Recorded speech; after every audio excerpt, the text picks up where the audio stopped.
आज के अंतर्राष्ट्रीय और राष्ट्रीय समाचारों में कई महत्वपूर्ण घटनाएं सामने आई हैं जो विश्व और भारत की राजनीति, समाज और खेल जगत को प्रभावित कर रही हैं। सबसे पहले बात करें भारत चीन संबंधों की।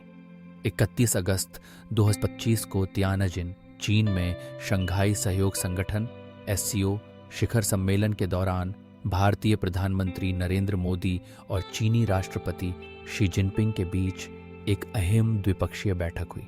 यह मोदी की 7 वर्षों में पहली चीन यात्रा थी, जिसमें दोनों नेताओं ने प्रतिद्वंदी नहीं बल्कि साझेदार भी बनने की प्रतिबद्धता जताई। मुख्य चर्चा व्यापार, निवेश और सीमा पार आतंकवाद पर केंद्रित रही।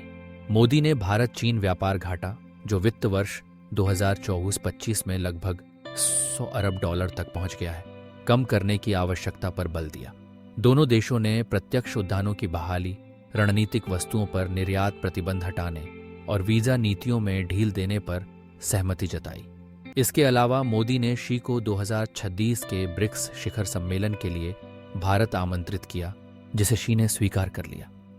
यह बैठक दोनों देशों के बीच संबंधों में एक नए संतुलन की ओर संकेत करती है, खासकर जब अमेरिका द्वारा भारतीय वस्तुओं पर हालिया टैरिफ लगाए गए हैं। अफगानिस्तान में 6.0 तीव्रता का भूकंप आया, जिसका केंद्र नंगरहार प्रांत के जलालाबाद के पास था।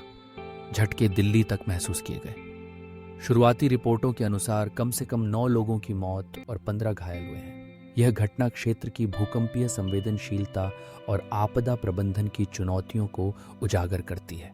अमेरिकी राजनीति में पूर्व न्यूयॉर्क सिटी मेयर रूडी जूलियानी एक कार दुर्घटना में घायल हो गए हैं। वहीं पूर्व राष्ट्रपति डोनाल्ड ट्रंप ने टैरिफ के फैसले और स्वास्थ्य संबंधी अफवाहों पर टिप्पणी करते हुए उन्हें गलत बताया। गाजा में इजरायल की कार्रवाई से भारी तबाही हुई है, जहां अब तक 78 लोगों की मौत हो चुकी है। बार्सिलोना से एक मानवतावादी जहाज इजरायली नाकेबंदी को चुनौती देने के लिए रवाना हुआ है।